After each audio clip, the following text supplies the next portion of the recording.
Now, Mr. President, ngayon na ikaw ay iniimbestigahan sa war on drugs, where are they now? Yung mga nagsusuporta sa iyo noon sa war on drugs, hindi natin narinig ngayon. Iniwan ka sa ere. Ano po yung naramdaman mo?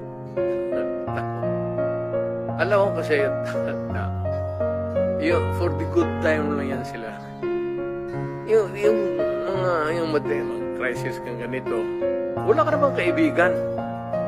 Walang sumusuporta. Of course, dito si kaibigan, dito si Mr. Bilita, dito si Sad. Nandiyan sa likod ko. Ilan lang yan. Pero, yung dapat lang malaman na yung pagiging mayor ko, pagiging talagang presidente, dinipdip ko yan.